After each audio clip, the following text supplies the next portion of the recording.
오늘 제목은 수문앞 광장의 부흥이라고 하는 이 제목을 가지고 오늘과 또 다음 주에 이어서 같이 이 같은 본문으로 은혜를 나누고자 합니다.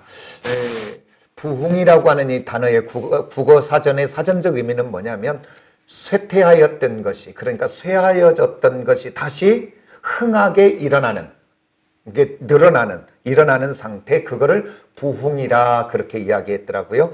그러기에 참 너무 좋은 단어잖아요, 부흥은. 그래서 저와 여러분의 가정이나 관계 속에서 질병 가운데 있는 자들이 하나님 은혜 가운데 치유받고 건강의 부흥이 있어지기를 원합니다.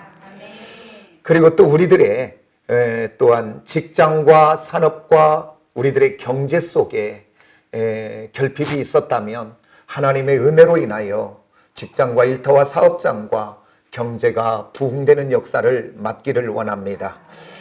그 다음에 저와 여러분의 가정이 사랑으로 하나 되고 화목한 가정으로 부흥되고 회복되기를 원합니다. 그리고 우리 자녀들이 방황하지 않고 우리 자녀들이 진로와 앞길들이 주님 은혜 가운데 열려지는 부흥을 맛보는 우리 자녀들이 되기를 원합니다. 그런데요, 중요한 것은 이 부흥이 너무 좋지요. 그러나 주님과 함께하는 부흥이 아니라면 그 부흥 때문에 나중에 보면 어려움을 만나고요. 주님과 함께하는 부흥이 아니면 그것 때문에 어려움을 만나더라고요. 왜 그러냐면 겉으로 드러난 것도 중요하지만 그 부흥을 유지하고 끌고 갈 수 있는 힘과 능력은 그 사람의 심령, 그 사람의 내면, 그 사람의 영혼에 달려 있는데 그것에 하나님이 계시지 않으면 그 부흥은 오래가지 못하는 것들을 많이 봅니다. 오늘 저와 여러분은 우리들의 삶과 우리들의 자녀와 우리 가정과 우리의 신앙의 모든 곳 속에 부흥이 있기를 예수의 이름으로 축복합니다. 그런데 그 부흥이 하나님과 함께하는 주님 안에서 주어지는 부흥이 되기를 원합니다. 왜 그러냐면 이 땅의 지혜의 왕 솔로몬이 그는 이 땅에서 모든 것을 가질 것 다 가져봤고 누릴 것을 다 누려봤습니다. 그러면서 그가 인생 말년에 다 가지고 누려봤던 솔로몬이 인생 말년에 자기의 삶의 뒷 여정들을 살펴보면서 내가 하나님을 떠나 모든 것을 가지고 누리고 소유해봤던 그것들을 보면서 기록했던 책이 있습니다. 그게 바로 뭐냐면 전도서입니다. 전도서에 봤더니 솔로몬이 이렇게 자기를 이야기하고 있습니다. 2장에서 보면 자기 눈이 원하고 자기 마음이 기뻐하는 것을 금하지 않고 제하지 않았다. 그러니까 뭐냐면 내 눈이 원하는 것은 다 했고 내 마음이 육이 원하는 모든 것은 즐거워하는 것은 내가 다 해봤다. 그렇게 성경은 이야기하고 있습니다. 그러면서 뭐라고 이야기하냐면 성경은 또 이렇게 이야기하죠. 그는 아내가 후궁이 700명이요 다른 첩들이 300명이라고 성경은 소개하고 있습니다. 그리고 그 시대에 솔로몬 시대에 얼마나 많은 축복을 받았든지 그 이스라엘 땅에 금이 은보다 더 흔했다고 성경은 이야기하고 있습니다. 그러니까 모든 것을 가지고 누려보고 소유했던 솔로몬이 그 인생 여정을 돌아보면서 지었던 이 전도서에 뭐라고 자기의 인생, 지금까지 살아왔던 모든 인생을 딱 5가지의 단어로 요약을 합니다. 전도서 1장 2절에 보면 솔로몬이 이렇게 말합니다. 헛되고 헛되며 헛되고 헛되니 모든 것이 헛되다. 이 헛되단 말은 하벨이라고 하는 히브리어인데 하벨, 그것은 바로 뭐냐면 텅 비다, 공허하다. 그러니까 모든 것을 가지고 내 몸이 원하고 내 눈이 원하는 모든 것을 가져봤고 누려봤고 소유해봤고 가져봤지만 내 인생 돌아봤더니 하나님 없이 했던 모든 것들 봤더니 하벨, 텅 비어버린. 그러고서 성경은 이야기합니다. 내가 내 손으로 쏘고하여 모든 것을 가졌던 모든 것이 나중에 봤더니 바람을 잡으려는 것 같았다.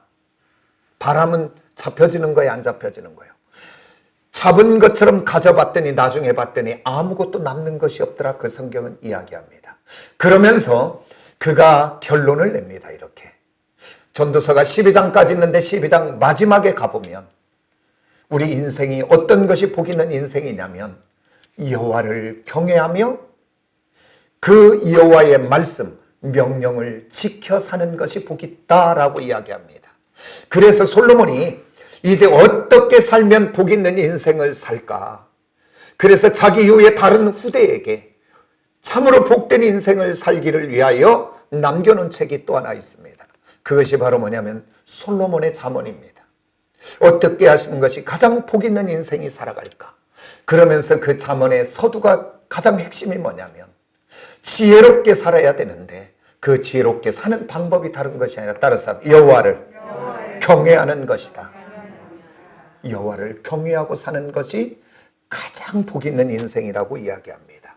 그러면서요, 성경은 무엇이 참된 부흥이고 무엇이 참된 축복인가를 요한 1서 3장에서 요한 3서에서 이야기합니다. 2절에서 내 영혼이 잘됨으로 범사가 잘 된다고 이야기합니다.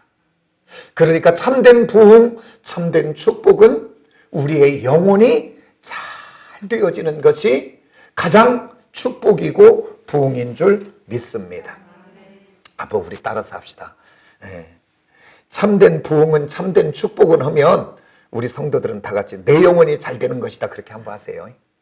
한번 제가 합니다. 참된 부흥은 참된 축복은 내 영혼이 잘 되는 것이다. 아멘. 맞습니까? 아멘. 내 영혼이 잘못되어진 곳에 우리들이 세상적인 원하는 부흥이 오는 순간 망하게 됩니다. 우리 그런 거 많이 보잖아요. 준비되지 않는 재물, 재앙인 것을. 그래서 노또 되어가지고 그 노또를 간수하고 있는 사람이 100명 중에 1, 2%밖에 안 됩니다. 수채 그 돈 왔는데 그것 때문에 불행하게 돼요. 더 준비되지 않은 거기 때문에 그렇습니다. 그래서 참된 부흥은 다른 것이 아니라 영혼이 잘 되는 것인데, 그러면 참된 부흥, 영혼이 잘 되는 것은 무엇이냐 그 말이에요. 다른 것이 아니라 크고 두려우신 하나님이, 그 능력의 하나님이 내 안에 들어오시는 것입니다. 들어오신 그 하나님이 내 안에 가득하게 채워지는 것입니다. 오늘 저와 여러분의 가정이 부흥되기를 원합니까? 저와 여러분의 가정이 축복되기를 원합니까? 그렇다면 크고 두려우신 능력의 하나님이 우리 가정에 들어오셔서 그분이 우리 가정으로 넘쳐 흘러갈 때, 그곳에 가득하게 우리 하나님으로 채워질 때 그 가정은 부흥의 시작이 새롭게 되게 될 줄 믿습니다. 왜 그러냐면 우리 하나님이 우리 안에 들어오시면 이제 우리 안에 지금까지 주인 노릇했던 모든 죄악과 어두움과 악한 모든 것들이 떠나가고, 지금까지 나를 붙들어서 오늘 죄짓게 하던 모든 것들, 나를 행복하지 못하게 하고 우리 가정을 갈라지게 하고 논하지게 하고 죄짓게 하는 모든 욕심과 탐심과 미움과 원망과 시기와 질투와 의심과 오늘 우리들 넘어지게 하는 모든 악한 것으로부터 출발된 어두움의 것들을 우리의 마음과 심령에서 몰아내고, 우리 하나님이 우리 가정의 주인으로 찾아오셔서 우리 가정이 우리 주님으로 가득 채워지면 지금까지 우리 가정에 갈등하게 하고 상처나게 하고 갈라지게 하고 나눠지게 했던 모든 문제들이 떠나가게 하고 그곳에 이제 하나님의 것으로 채워지는, 그게 부흥의 시작인 줄 믿습니다. 온유하게 하고 겸손하게 하고 사랑하게 하고, 그리고 믿음 없는 우리로 믿음 있는 자가 되어지게 하시고, 그리고 환난과 고난 많은 이곳에서도 낙심하지 않고 주저앉지 않고 소망으로 믿음으로 승리하게 하고, 그리고 우리 가정에 찾아오셔서 오늘 나눠지게 하고 갈라지게 하고 상처 줬던 그곳 속에 다시 한번 회복되게 하시고 사랑하게 하고 대화가 되게 하시고 소통되게 하고 공감되게 하는, 갈라지고 나눠진 것이 싸매어져 하나 되게 하는 그 일을 우리 하나님이 하게 될 줄 믿습니다. 그래서 부흥의 시작은 다른 것이 아니라 크고 두려우신 하나님이 내 안에 찾아오시는 사건, 그리고 우리 가정에 오시고 충만케 되어지는 것이 참된 부흥인 줄 믿습니다. 오늘 저와 여러분이 우리들의 교회를 이제 생각해 볼 때 교회의 부흥이 뭐냐라고 물어본다면 다들 이렇게 이야기하지 않을까요? 우리 교회에 사람들이 많이 모이는 것, 그리고 우리 교회가 크게 지어지는 것, 그게 우리들은 부흥이라고 생각합니다. 맞아요. 그게 부흥입니다. 그러나 그게 부흥의 전부는 아니에요. 부흥의 일부분일 뿐입니다. 그러니까 진짜 우리 교회의 부흥은 다른 것이 아니라 오늘 이 재단의 주의 종된 제 안에, 그리고 오늘 우리 사랑하는 성도들의 지체, 마음과 심령 속에 크고 두려우신 하나님이 우리 안에 들어오셔서 그분이 주인 되어 우리 안에 가득가득하게 채워지기 시작하여 우리들에게서 악하고 더럽고 어두움의 것들은 떠나가고 우리 안에 하나님이 새롭게 시작하여 진리와 거룩과 의로 우리 안에 채워지기 시작하면 그 영적인 부흥, 그것이 바로 진짜 부흥인 줄 믿습니다. 오늘 저와 우리 사랑하는 성도들이 이런 부흥이 시작이 되어지면 오늘 숫자가 채워지고 교회가 크게 지어지는 그 다음은 하나님이 알아서 하게 될 줄 믿습니다. 오늘 우리는 그것을 주목하는 것이 아니라 오늘 우리의 심령이 우리 하나님이 주인 되어져 있는가 점검해보는 저와 여러분이 꼭 되어지시기를 예수의 이름으로 축복합니다. 그러면 오늘 이제 참된 부흥이 이렇게 시작이 되려면 어떻게 해야 되냐 그 말이죠. 그것은 다른 것이 아니라 오늘 말씀에 근거하여 첫 번째는 뭐냐면 따라서 모여야 합니다. 모여야 해요. 왜 그러냐면 오늘 느헤미야와 그 이스라엘 백성들은 알았어요. 이제 성을 건축하고 그들이 각자 돌아가요. 자기들 머물 성읍으로 돌아갔는데 오늘 여기 성경은 이야기합니다. 7째 달, 그러니까 얼마 지나지 않아서 그들이 다시 한번 어디로? 수문앞 광장이라고 하는 그곳에 모인대요. 근데 모이는 걸 봤더니 일부가 모인 것이 아니라 따라서 합시다. 모든. 그러니까 이스라엘의 모든 백성들이 다 모였대요. 근데 왜 그들이 이제 모였냐면 우리가 성을 재건하였지만 오늘 우리들이 여호와의 신앙을 잊어버리고 우리가 하나님을 떠나가면 아무리 견고한 성읍으로 세웠을지라도 그것이 아무것도 아니고 무너질 수밖에 없다는 것을 그들은 알았잖아요.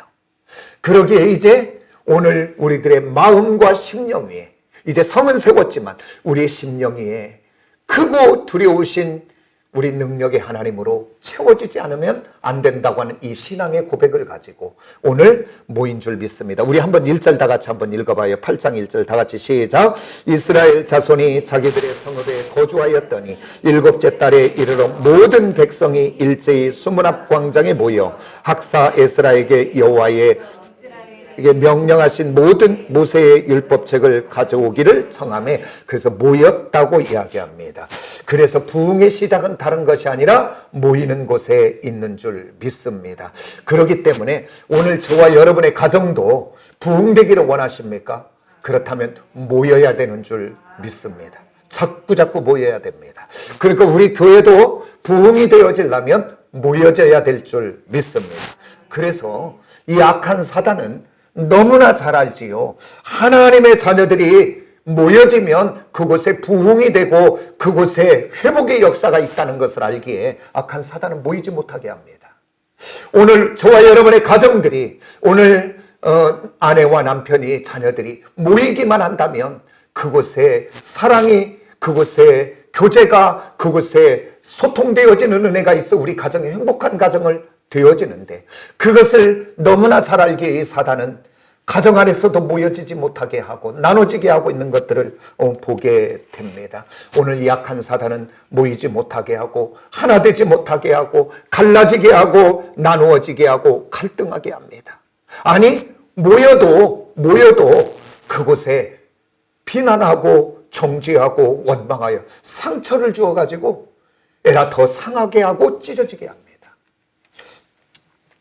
오늘 우리가 성경에서 근거를 보면 오늘 에덴 동산에서 범죄하기 전 아담이 그의 갈빗대로 만든 하와를 하나님이 데려다 줄 때 그가 뭐라고 고백합니까?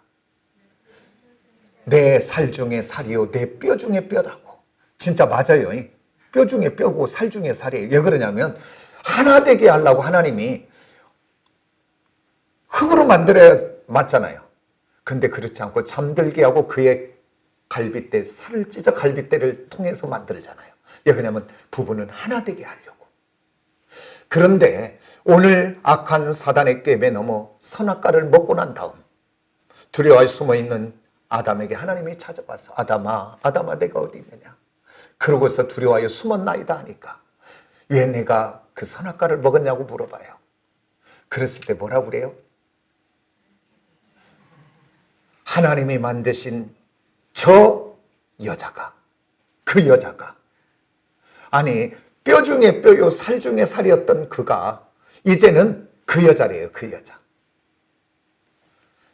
오늘 여기서 보면 우리 남자들은 따라서 합시다. 한번 따라서 합시다. 책임지는 사람이다. 남자는 책임지는 사람입니다.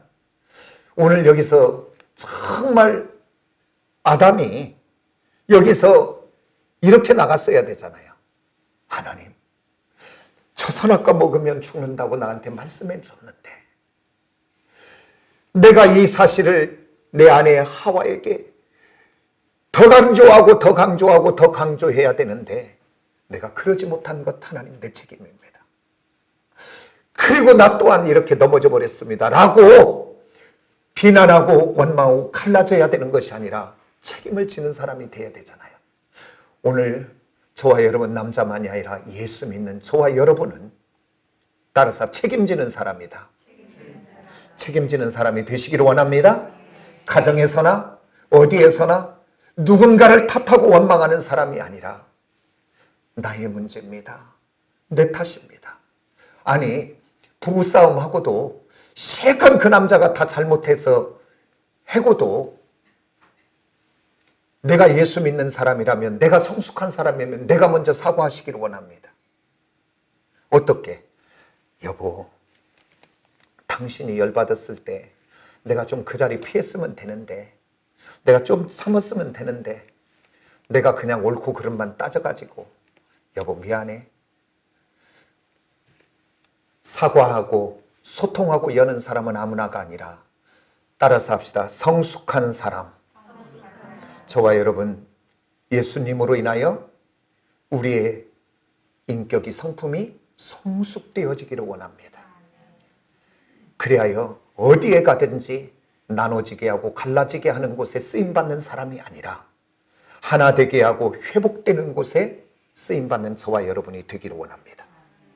또 성경에서 한번 찾아볼까요? 얼마나 이 악한 사단은 무서운지. 솔로몬 왕의 유명한 그 재판 판결이 무엇입니까? 어떤 두 여인이 이제 아이를 낳고 자다가 한 여인이 잘못하여 아이를 눌러서 죽였잖아요. 그러니까 그 아이를 죽인 여인이 그 죽은 아이와 산 아이를 바꿔치기 했잖아요.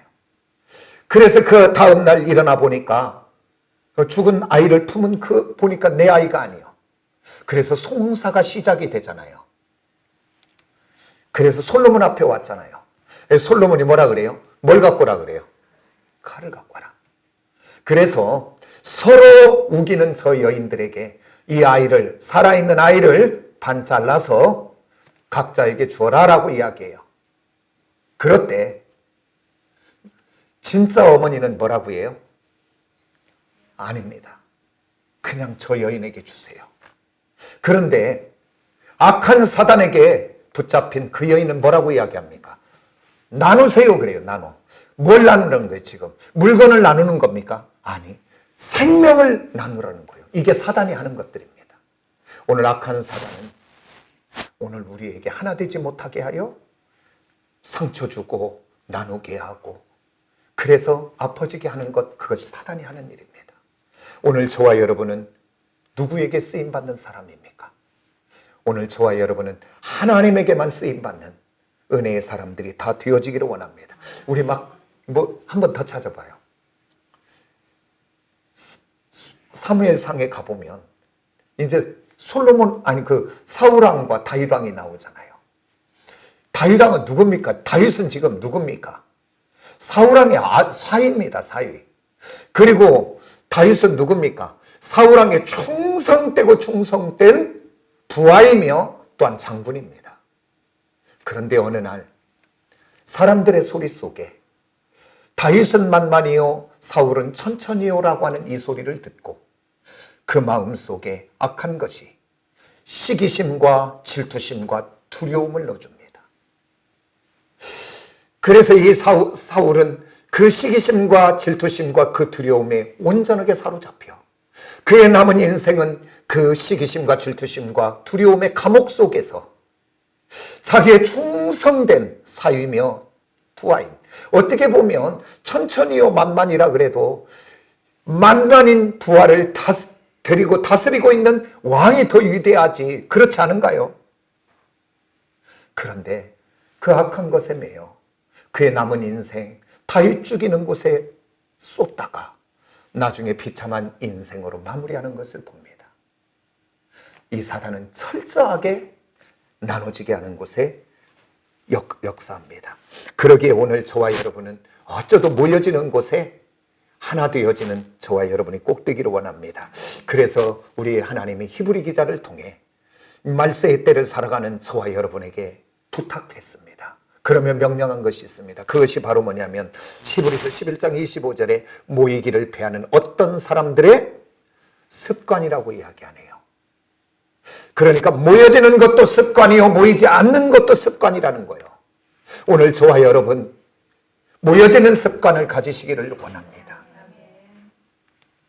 그러면서 권하여 그날이 가까이 올수록 그날이 뭡니까?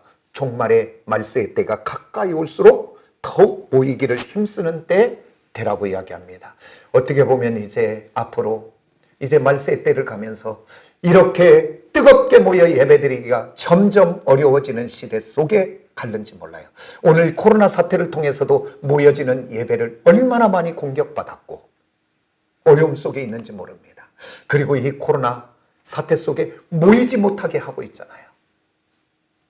오늘 저와 여러분 이런 코로나 사태 속에 모여 함께 예배하지 못하지만은 어디에서 있든 어디에서 예배드리든지 간에 따라서 마음은 이곳에 성전에 있기를 원합니다. 그 다니엘이 수천 킬로를 떨어진 그 페르시아의 수산궁에서 그가 하루에 3번씩 예루살렘을 향하여 그 모리아산 성전, 그곳에 세워진 성전을 향하여 하루에 3번씩 기도하는 다니엘. 그건 뭐요? 내가 이곳에 수천 킬로를 떨어져 있어도 나는 마음은 그곳에 있습니다. 모여지는 곳에 있는 줄 믿습니다. 오늘 저와 여러분 이 코로나 사태 속에 이렇게 흩어져 어떤 상황에 있을지라도 마음만은 항상 이 제단, 이 성전에 모여져 있는 저와 여러분이 되기를 원합니다. 아멘입니까? 그런데요, 중요한 것은 모여지는 건 중요해요. 그런데 어떻게 모여지느냐는 또 중요하잖아요. 따라서 크리스토스, 이것은 바로 뭐냐, 주 안에서. 따라서 한 번 더 합시다. 주 안에서. 이것이 주 안에서 모여져야지. 주 안에서 모여지지 않으면 모이면 모일수록 오염이 되고 모이면 모일수록 그가 가진 힘 때문에 죄를 짓게 되고요. 모이면 모일수록 그가 가진 그 힘 때문에 악을 행하게 될 때가 많이 있더라고요. 세상에서도 그 역사가 증명을 하고 있잖아요. 하나님이 함께하지 않는 인간의 힘과 능력은 얼마나 많은 사람들을 죽이고 얼마나 많은 것들을 파괴합니까? 오늘 저와 여러분은 모이되 주님의 이름으로 모이시기를 원합니다. 오늘 저와 여러분 주님과 함께하지 않는 모임이면 모이고 나면 그 모여서 얼마나 그곳에서 뒷담화합니까? 그냥 올려놨다 내려놨다 엎었다 눌렀다 그냥 별짓 다 하잖아요. 판단하고 정죄하고 비판하고. 그래서 저와 여러분은 예수의 사람들은 어디에 가든지 내가 주님의 사람인 걸 기억하고 주님과 함께 모여지시기를 원합니다. 제가 신학교 때 이제 그런 일이 없었는데, 이제 임원을 하면서 그 임원들 이제 남자 전도사님, 여자 전도사님 1박 2일로 강원도 여행을 갔어요. 가면서 제게 하나님이 그런 마음을 주시더라고요. 그래서 제가 이렇게 이야기했어요. 우리들이 신학으로 하나님의 사람이지만 그냥 놀러 가면 놓치면 그냥 세상 사람하고 똑같아진다. 그러니까 우리가 어디 가든지 기억해야 된다. 그래서 출발할 때 우리 기도하고 출발하자. 도착하면 우리 도착 예배 드리자. 그리고 그 다음날 우리가 하루 일정을 시작하면서 예배로 시작하자. 그래서 매사에 기도하고 예배하자. 그러니까 항상 뭘 기억하자는 거예요? 내가 하나님의 사람인 것. 그래서 그 모임이 인간적인 사람들의 남녀가 모여지는 모임이 아니라 하나님 안에 모여지는 하나님의 자녀의 모임이 되게 해달라고. 왜 그러냐면 그렇게 하지 않으면 우리들도 순간순간 무너지기에. 그래서 오늘 저와 여러분 어디에서 모이든지 그 모임에 주님 안에서 모여지는 복 있는 저와 여러분이 꼭 되어지시기를 원합니다. 정말 우리 가정도 모이기를 힘써야 되는데 주님 안에서 모이지 않으면 모여서 뭐예요? 판단한다니까요. 그리고 나중에 상처난다니까요. 그런데 어떻게 모여지는 것이 가장 우리 가정이 아름답게 모여지고 회복될 수 있는가? 어제 말씀을 준비하면서 생각해 봤어요. 제가 해봤더니 따라서 가정 예배다. 가정 예배 드리세요. 앞으로 우리 청년들은 가정을 이루시거든. 만나는 남편과 남편은 아내와 함께 예배 드리시기를 원합니다. 그런데 또한 형식은 예배로 모여서 그냥 그 공식적으로 말씀 전한다고 잔소리 오면 안 돼. 근데 왜 예배가 무너지는지 아십니까? 많이 모여서 예배를 드리고 말씀을 전하다가 그때 훈계예요.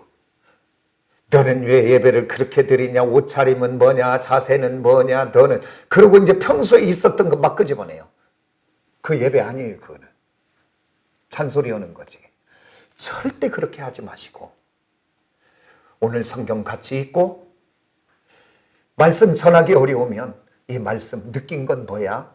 여기에서 단어가 생각되는 게 뭐야? 나누시면 되고 그리고 짧게 준비해서 전하고 그리고 난 다음 서로가 지금 어떤 문제가 있는지 어떤 어려움이 있는지 그 이야기를 듣고 우리 함께 기도하자고. 그러면서 그렇게 되어진다면 그 가정이 얼마나 하나로 회복이 되고 하나가 되어지는 복된 은혜가 있겠습니까? 오늘 저와 여러분 악한 사단은 우리 가정의 한 공간에 있어도 모이지 못하게 해요. 그래가지고 남편은 거실에서 소파에서 다 그냥 들어놓다시피 해서 핸드폰 이거 리모컨, 아내는 내가 보고 싶은 건데 저거 스포츠 본다고 안방으로 가서 보고, 자녀들은 지방에 가갖고 핸드폰 아니면 뭐 또 이거 컴퓨터 하고, 한 집에 있어도 하나가 안 되는 거예요. 오늘 저와 여러분 어쩌도 모이기에 힘쓰시기를 원합니다. 그래서 지혜로운 아내는 그 모여지게 하려고 가장 좋은 때 다과를 준비하고 뭘 준비해서 나오라고, 모이게 하려고. 오늘 그래서 어쩌도 주님 안에서 모여지게 하는 곳에 힘쓰시기를 원합니다. 제가 저번 주에 온수역에 있는 어느 한 집을 이렇게 보러 갔어요. 갔더니 신혼부부가 살아요. 나 충격받았어요. 갔더니 작은 방에 하나 이렇게 에어컨이 있더라고요. 근데 봤더니 거실에는 시스템 에어컨이 딱 돼 있어요. 집 분양할 때 다 했던 것 같아요. 근데 작은 방에는 없었는데 했더라고요. 그래서 아니 저기는 에어컨을 했네요. 그랬더니 그 신혼부부 남편이 뭐라고 하냐면 여름에 게임을 하려면 저기가 더워서 거기다 에어컨을 설치했대.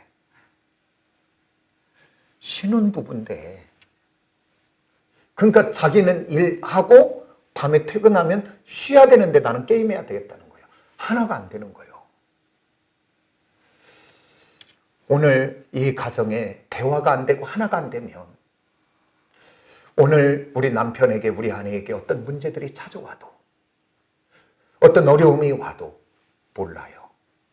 그러다가 어떨 때 알게 되냐면 그것이 상처가 나고 나서 완전하게 터질 때 그때 압니다. 그때는 수습하기가 쉽지 않을 때가 많아요. 오늘 저와 여러분의 가정 속에 들어가서 정말 모이기에 힘쓸 수 있는 열려져 있는 성숙한 저와 여러분이 되기를 원합니다. 오늘 우리 자녀들과 대화가 되어지시기를 원합니다. 우리 자녀들이 지금 어떤 고민이 있는지 어떤 어려움이 있는지 이렇게 소통되어지고 열려져 있는 집이라면 설령 학교에서 어떤 왕따나 어떤 문제가 있을지라도 그것이 다 바로 드러나지 않겠습니까? 오늘 저와 여러분 정말 모이기에 힘써서 하나님의 영광이 나타나는 저와 여러분의 가정이 꼭 되어지고 우리 모두가 되기를 원합니다. 그 다음에 참된 부흥이 되려면 두 번째는 바로 뭐냐면 이제 모여야 되는데 어디로 모이냐 그 말입니다. 따라서 합시다. 수문앞광장.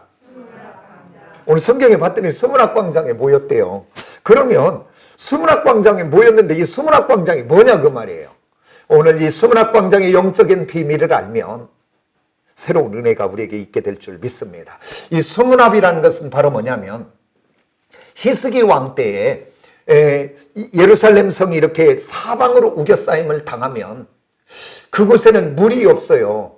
그래서 기온샘이라고 하는 그 물이 먹었는데 그 물이 없으면 큰일 나잖아요. 그러니까 히스기 왕이 이제 지하로다가 터널을 뚫어서 약 500 얼마라고 했는데 약 한 600m라고 합시다. 그것을 터널을 뚫어가지고 기온샘의 물이 어디까지 오게 했냐면 실로암 연못까지 들어오도록 인공수로를 팠어요. 그래서 그 물이 들어오는 길, 그게 수문이라고, 이제 수로잖아요, 수로. 그러면 문은 바로 뭐냐면 예루살렘 성에는 여러 문이 있다고 그랬잖아요. 양문이 있고, 또 분문이 있고, 이렇게 불순문 버리는 여러 가지 문이 있는데, 그 문 중에 하나가 바로 뭐냐면 수문, 물이 들어오는 곳에 세워졌는 문이 바로 수문이다 그래요. 그러니까 물이 들어오는 곳에 문이 있는 그 광장에 모였다 그 말입니다. 그러면 물은 뭐냐 말이에요. 이 성경에서 물은 뭐냐 그 말이에요. 물. 구약을 넘나들면서 우리 이렇게 찾아보면서 한번 은혜를 나누도록 그렇게 하겠습니다. 우리 이사야를 한번 찾아보세요. 이사야 44장. 이사야 44장. 이사야 44장 3절을 한번 봅니다. 그 성경에서 뭐라고 하고 있는지 우리 다 같이 한번 봅니다. 44장 다 같이 시작. 나는 목마른 자들에게 물을 주며 마른 땅에 시내가 흐르게 하며 나의 영을 내 자손에게 나의 복을 내 후손에게 부어주리니. 오늘 성경은 이야기합니다. 목마른 자에게 물을 준대요. 그리고 마른 땅에 시내가 흐르게 한대요. 그러니까 목마른 자가 물을 먹으면 기갈이 없어지고 그 다음에 마른 땅에 시내가 흐르면 그곳에는 생명이 회복되게 될 것입니다. 그게 물이 흘러가는 곳에는. 그러면서 이야기합니다. 그러면서 내 영이라고 잠깐 뭔가를 보여주고 있어요. 그 다음 여기서 이사야 55장 좀만 몇 장만 넘겨서 한번 봐요. 55장 1절을 한번 봅니다. 여기에서 또 뭐라고 물을 이야기하고 있는지 55장 1절입니다. 다 같이 한번 봅니다. 시작. 오라 너희 목마른 자들아 물로 나오라. 돈 없는 자도 오라. 너희는 와서 사 먹되 돈 없이 값없이 와서 뭐를 사래요? 포도주와 젖을 사라고 이야기합니다. 나중에 포도주와 젖은 무엇인지를 이야기하겠습니다. 그러면 이제 이것이 신약으로 가면 우리 주님이 정확하게 해석해 줍니다. 우리 요한복음으로 가봅니다. 요한복음 7장으로 가봅니다. 7장 37절로 가봅니다. 37절에서 39절까지 봅니다. 요한복음 7장 37절 39절 같이 봅니다. 시작. 명절 끝날 곧 큰 날에 예수께서 서서 외쳐 이르시되 누구든지 목마르거든 내게로 와서 마시라. 나를 믿는 자는 성경의 이름과 같이 그 배에서 생수의 강이 흘러나오리라 하시니 이는 그를 믿는 자들이 받을 성령을 가르쳐 말씀하신 것이라. 아멘. 그러니까 물은 살리는 것이고 물은 회복되게 하시는 것이고 생명을 갖다 주는 것인데 봤더니 뭐예요? 성령. 그러니까 오늘 수문앞 광장에 오늘 예루살렘 성 안에 물이 들어오는데 그 물이 비유하는 것, 영적 의미는 뭐예요? 성령. 그러니까 성령이 들어오는 그곳에 그들이 모여서 오늘 하나님의 말씀을 들었다 성경은 이야기합니다. 그러니까 아무 데서가 아니라, 그렇다면 오늘 이 시대를 살아가고 있는 저와 여러분, 성령이 들어오면 하실 일이 바로 뭐냐면 아까 이사야 55장 1절과 1절에서 말합니다. 이 성령이 이 물을 마시면 너희 안에 값없이 돈 없이 포도주를 사라. 그리고 젖을 사라 그래요. 포도주는 바로 뭐예요? 먹으면 기쁨, 먹으면 즐거움. 그래서 잔칫날에 포도주를 쓰잖아요. 결혼식에. 그래서 너희 안에 하나님의 영 성령이 들어오면 지금까지 기갈하고 지금까지 낙심되고 좌절했던 너희의 심령, 어두워졌던 심령의 성령이 들어오기 시작하면 기쁨이 시작이 될 것이다. 즐거움이 시작이 될 것이다 라고 이야기합니다. 여기서는 젖은 무엇입니까? 배고픔을 면하게 하는 것입니다. 그러니까 성령이 너희 안에 들어오기 시작해 너희 영혼이 잘되기 시작하면 그때부터 하나님이 너를 통하여 하나님이 이 땅에 것으로도 축복해 주셔서 너의 인생 속에 결핍이 없이 만족하게 할 것이다.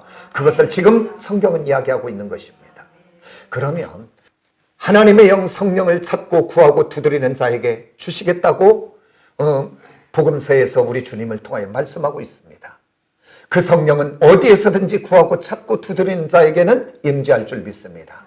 그러나 오늘 하나님이 특별히 구별하여 세운, 그래서 그때의 수문학광장이 오늘 여기서로 본다면 어디가 수문학광장이 되겠습니까? 따라서 합시다. 이 재단이 수문학광장인 줄 믿으시기를 원합니다. 저와 여러분 기도해보면 다르지 않은가요? 어디에서 기도해도 우리 하나님은 듣습니다. 그러나 내가 집에서 기도하는 것과 내가 마음을 정하여 이 재단에 나와 기도하는 것은 분명히 다릅니다. 엊그저께 열쇠를 들면서 그분 형님 얘기를 하면서 그 얘기를 하더라고요. 좀 큰 교회인가 봐요. 그래서 지금 1년여 이상을 교회를 못 갔대요. 그런데 그가 회사에서 출근하여 점심시간을 줄여서 그 창고에 들어가서 기도하는 사람이니까 보통 믿음의 사람은 아니잖아요. 그런 사람인데도 1년여 동안을 집에서 예배드리다 보니까 어느 날 그냥 내복바람에 예배드리고 예배가 되겠습니까? 그러면서 여러 사람들이 이야기합니다. 신앙이 많이 무너진다고. 오늘 저와 여러분 예배를 드려도 기도를 해도 그때 이스라엘의 수문학광장 같은 이 재단에 나와 기도할 때 예배드릴 때는 달라지게 될 줄 믿습니다. 오늘 모이되 이곳에 모여지는 저와 여러분이 꼭 되어지시기를 원합니다. 그러면서 왜 이 재단이 하나님이 참으로 역사하는 재단이냐면 이 재단은 그저 세워진 것이 아니라 예수 그리스도의 십자가의 대속의 보혈, 그 죽음을 통하여 값주고 세워진 재단이기 때문인 줄 믿습니다. 그래서 구약으로 가보면 솔로몬이 그 솔로몬 성전을 짓고 그 하나님 앞에 기도하잖아요. 하나님, 우리가 범죄할지라도 이 재단에 나와 기도하면 하나님 용서하여 주시고 우리에게 어떤 고난과 그 재앙이 제하여지게 해달라고. 그랬을 때 그 기도가 끝나고 하나님이 솔로몬에게 나타나서 이렇게 말합니다. 열왕기상 9장 3절에 이 성전을 거룩하게 구별하여 따라서 내 이름을, 여기서 내 이름은 누굽니까? 하나님의 이름이에요. 그러니까 약속이에요. 지금 받으세요. 이 약속을. 내 이름을 영원히 그곳에 두며 어디에 두고? 이 제단에 두고 내 눈과 내 마음이 항상 거기에 있을 것이다 라고 이야기합니다. 그곳에서 뭘 보겠다는 거예요? 예배하는 자들, 기도하는 자들, 그리고 삶이 곤고하여 힘들어 이 재단에 나와 울고 있는 자의 눈물을 보시겠다 그 말입니다. 오늘 저와 여러분 힘들고 어렵습니까? 사람 찾아가서 하소연하고 그곳에서 울 것 없어요. 울고 싶으면 이 재단에 와서 우시기를 원합니다. 크고 두려우신 능력의 하나님이 보시고 들으시고 하시고 하나님의 때와 시간 속에 역사할 줄 믿습니다. 시편 84편은 너무 좋은 말씀이에요. 암송하셔야 됩니다. 그게 성전을 사모하는 말씀인데 1절이 이렇게 말합니다. 여호와여 주의 장막, 만군의 여호와여 주의 장막이 어찌 그리 사랑스러운지요. 그러면서 10절에 이렇게 말합니다. 주의 궁전에서 한 날이 다른 곳의 첫날보다 나은즉 악인의 장막에 사는 것보다 나는 내 하나님의 성전 문지기로 있는 것이 좋사오리. 그랬더니 그 성전을 사모하고 그곳을 기뻐 모이기를 원했던 그에게 하나님이 어떤 은혜를 주시냐면 6절에 봤더니 이렇게 말합니다. 그들이 눈물 골짜기를 지나갈 때, 여기서 눈물 골짜기는 무엇입니까? 지금 환난의 때 아닙니까? 그 환난의 때에 내가 다른 것이 아니라 성령이 기름 부어주시는 이 제단에 와 내가 기도하고 하나님 앞에 부르짖을 때에 성경은 뭐라고 하냐면 이렇게 이야기합니다. 그곳에 많은 샘이 있을 것이며, 샘은 뭐예요? 하나님이 살리는 것이잖아요. 굳어져 버리고 메말라진 곳을 살리는 것이잖아요. 그 하나님의 샘의 근원 대신 하나님의 샘이 그 생수가 들어가면 없는 곳에 생명이 살아나고요.